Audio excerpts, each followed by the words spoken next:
Issam, bonjour. Avant de parler du match qui arrive, on va peut-être revenir un peu sur le précédent.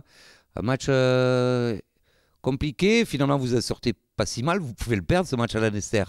Hein, ça se joue à la fin. Qu'est-ce qui se passe? C'est l'état d'esprit, c'est quoi qui a un petit peu péché? Non, pas du tout. Dans l'état d'esprit, l'équipe est toujours investie, toujours à la recherche de la victoire et toujours dans la tête de gagner tous nos matchs. Mais le contexte, c'était pas facile où on a perdu un peu tôt Eshmi, comme d'habitude, qui était blessé. Et après, Ahmed aussi, à la fin, 40e, il sort sur une blessure.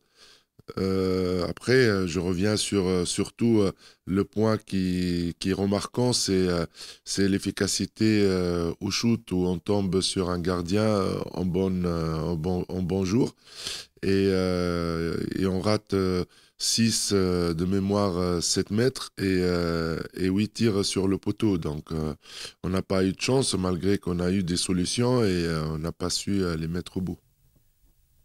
Donc ça n'a pas du tout semé le doute dans ton esprit. Ce match-là, c'était un incident de parcours, comme tu le dis, dû à pas grand-chose. Un incident de parcours, non, parce que Lannister, ils ont très très bien joué. Je savais que ça va pas être un match facile. Par contre, je dirais un point gagné chez une équipe qui cherche à se reconstruire et aussi se replacer dans le classement pour jouer le maintien.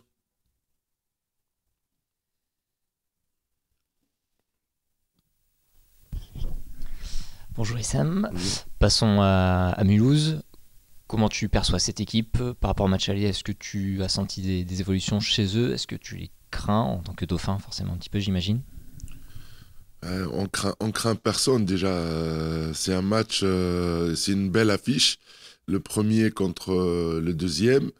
Après, il y a l'enjeu de la première place parce qu'on a un petit écart sur Mulhouse, mais on essaye de gagner ce match pour officialiser notre première place du classement et jouer la finale du championnat.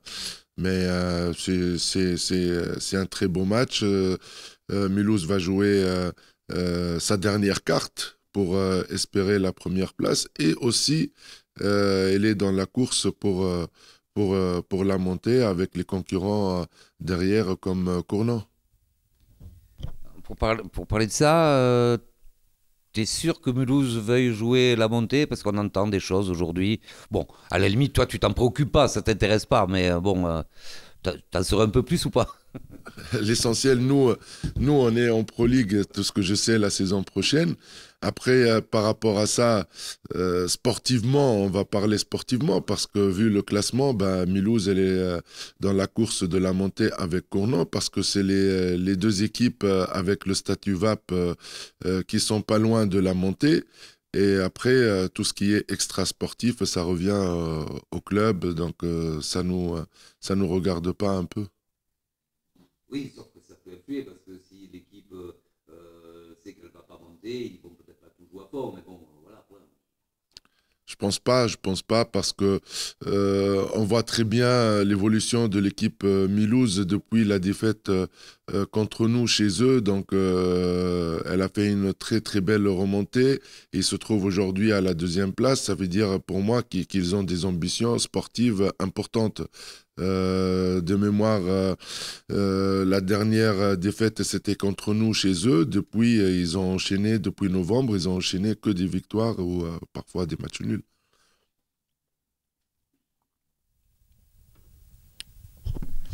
Un petit mot sur l'entraîneur adverse, Mehdi Guiri, avec qui tu as joué à Célesta.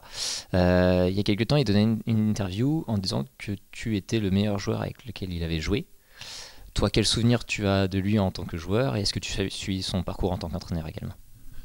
C'est un honneur pour moi d'entendre ça parce que quand j'ai joué à Célestat, c'est vrai, Mehdi, il était demi-centre avec Aikel Meganem, il partage le temps de jeu dans ce poste et on avait une très bonne relation. Quand je jouais à Célestat aussi, lui, il était jeune.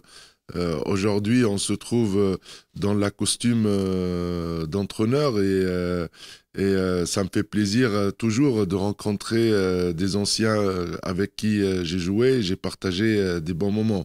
Mehdi aussi, c'est un entraîneur avec beaucoup d'ambition, avec beaucoup d'énergie et avec un petit sang méditerranéen comme le mien. Donc, je pense Mehdi, c'est un gagneur et il aime bien gagner. Donc, toujours un plaisir de retrouver des anciens collègues.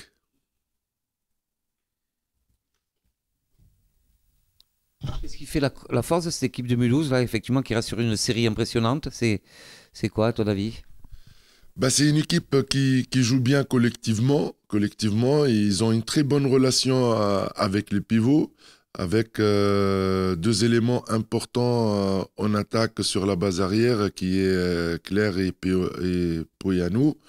C'est des joueurs clés de l'équipe. Donc, je trouvais que l'équipe, depuis un certain moment, ils ont trouvé un très bon automatisme et ça joue mieux qu'au début de saison. Donc, leur point fort,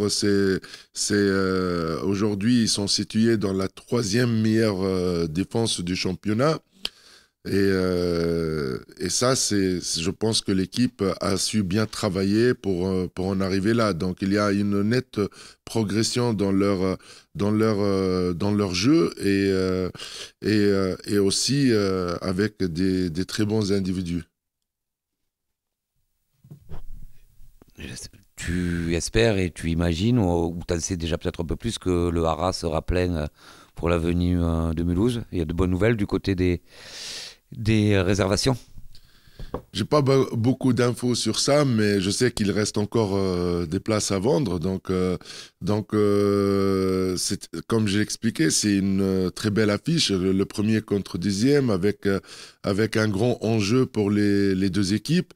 Et le soutien de notre public est très important. Donc, on a besoin de notre public pour ce genre de match qui ressemble à un match de Pro League. Et on veut bien être soutenu par le public angevin.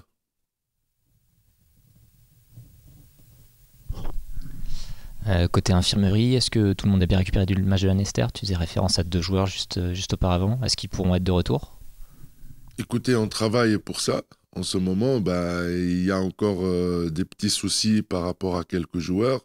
Ce qui est sûr, on ne comptera pas encore sur Simon Bigard. Peut-être, il va très bien, mais fort possible qu'il fera son retour contre Ganfreville. Donc, c'est pas, je pense qu'on ne prendra pas le risque par rapport à ça, parce qu'il va très bien, donc on va attendre encore un peu plus. Par rapport aux autres joueurs, pratiquement par rapport à Med qui est en soin, mais on ne sait pas est-ce qu'on comptera sur lui ou non. Et Swan qui depuis mardi il est malade, donc il fera peut-être son retour aujourd'hui ou demain. Eshmi? Ouais, Hashmi, il a un peu le genou aussi par rapport au début de la semaine, donc oui, il est apte à partir d'aujourd'hui à reprendre les entraînements. Phrase bonjour. Bonjour. Content de retrouver le groupe après ta petite escapade. Oui, bien sûr.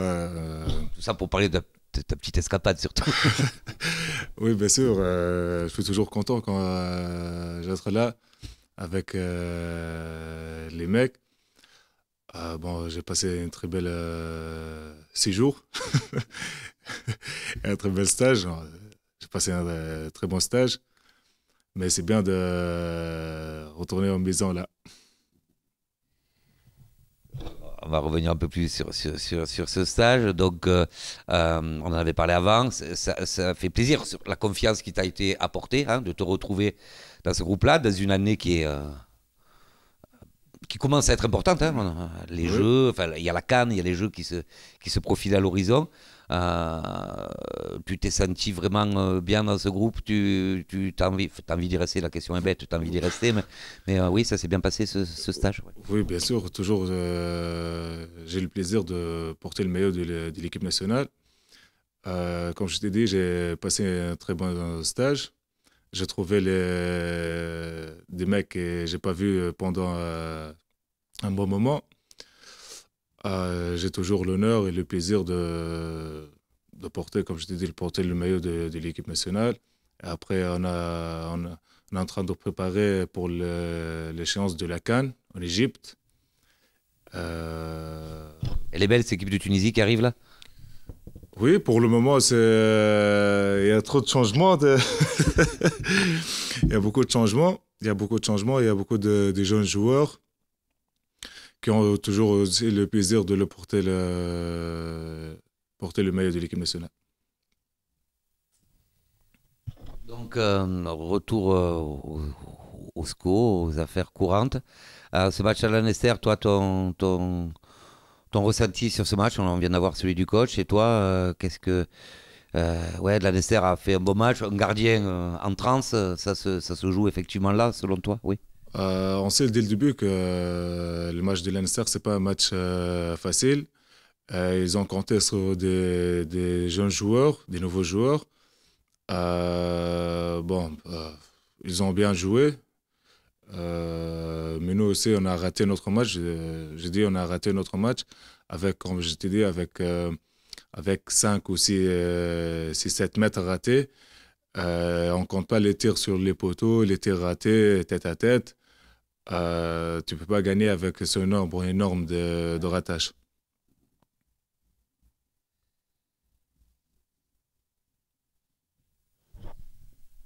Physiquement, toi, tout va bien? Ça va, super. Nickel. Bon, parce que la fin de saison arrive.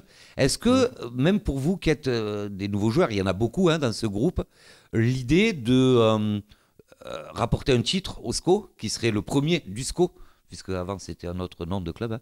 Est-ce que ça compte? Est-ce que vous êtes déjà dans ce truc-là? C'est-à-dire, tiens, on peut écrire l'histoire du club, on va rapporter un titre. Bien sûr, c'est bien de de gagner le titre comme le premier pour l'équipe de l'ESCO.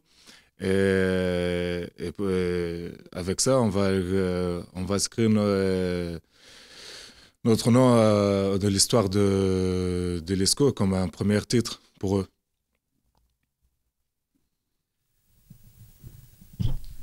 Justement, avoir ce petit matelas d'avance au classement, est-ce que ça permet d'avoir une ambiance de travail un peu plus sereine pendant les entraînements? Bien sûr, toujours on a investi à 100% dans les entraînements pour bien finir la saison. On sait très bien que la saison n'était pas finie encore 5 journées. On a l'envie aussi de garder la première place pour aller chercher le titre au mois de juin. Donc l'investissement il est toujours là. Tous les joueurs sont investis à 100% dans les entraînements. Et la saison n'est pas encore finie. Hein. Et justement, quand il y a des petits couacs comme là, cette semaine contre la Nester, est-ce qu'il y a eu des joueurs qui ont pris la parole dans le vestiaire ou aux entraînements juste après? Non, après le match, on ne parle pas directement parce que tout le monde est chaud avec le résultat. Mais après, lundi, tout le monde il sait on doit quoi faire. Les entraînements, on travaille plus sur nos points faibles qu'on n'a pas joué comme Lanester, comme les montées de balles, les centres rapides, le jeu en transition, on n'a pas bien joué. On sait très bien qu'au match de Mulhouse, il faut l'investir dans ce secteur-là. Et dans ces cas-là, qui c'est qui parle dans le vestiaire? Tu figures parmi ces gars qui parlent dans le vestiaire? Bon, on laisse toujours le mot au capitaine ou Willow. C'est qui parle, mais nous, moi ou Ahmed ou le Swan aussi, Max, les joueurs, soi-disant les joueurs, les cadres, quand on parle, chacun parle dans son poste, chacun donne le plus, chacun fait leurs remarques. Pour moi, je fais toujours presque leurs remarques dans les défenses, dans les faillites, dans les défenses aussi, mais chacun prend le parole aussi. On l'a évoqué hors micro, donc on va en parler. C'est une période un petit peu particulière puisque c'est Ramadan. Il y a beaucoup de joueurs musulmans dans cette équipe. Oui. Ça complique l'entraînement. Il est organisé en fonction de ça un petit peu ou pas? Non, on n'a rien changé par rapport à ça. Rien n'était changé, mais on gère. Bien sûr, dans les entraînements, on gère, bien sûr, notre effort. Tous les entraînements dans le soir. Mais dans le match, tu ne peux pas gérer ton effort. Donc, Issam et Duni nous ont laissé le choix de faire Ramadan le jour de match ou non. Mais il y a certains qui font le Ramadan, il y a les autres qui ne font pas.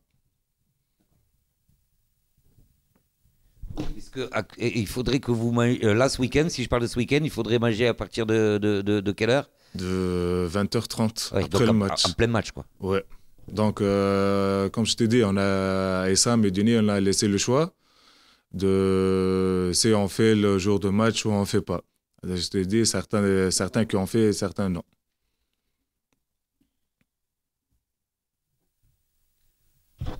Toi, tu es assuré d'être angevin l'année prochaine. Oui.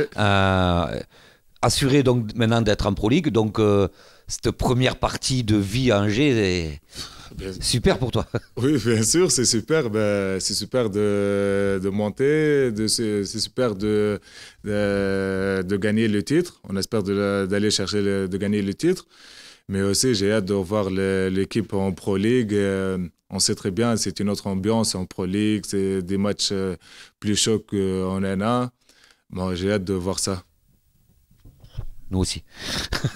Merci. Merci, Faz. Merci.